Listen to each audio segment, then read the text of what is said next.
evim qızıma qalırsa öləndən sonra yoldaşına pay düşürmü? Ev mənimdir. Qızın anasıdır, belə başa düşdüm ki, bizə yazan və soruşur, bilmək istəyir ki, yəni mən evimi qızıma qalır.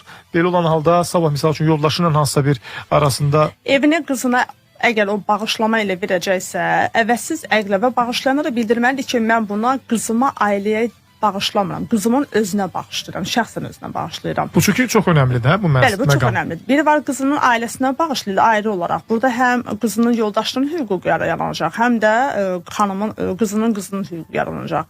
Xanımın qızının hüququ yaranacaq. Əgər yox, şəxsən qızına bağışlayırsa, yoldaşının hüququ yaranmayacaq. Və bağışlama əvəzsiz əqdir, vəsiyyətnamə əvəzsiz əqdir və əvəzsiz əqlərdə də keçirilən paylarda qarşı tərəfin fərqi yoxdur. Oğlana ana ata bağışlayıbsa buna gəlinin hüququ çatmır. Gəlinə də bağışlayıbsa gəlinin həyat yoldaşının hüququ çatmır.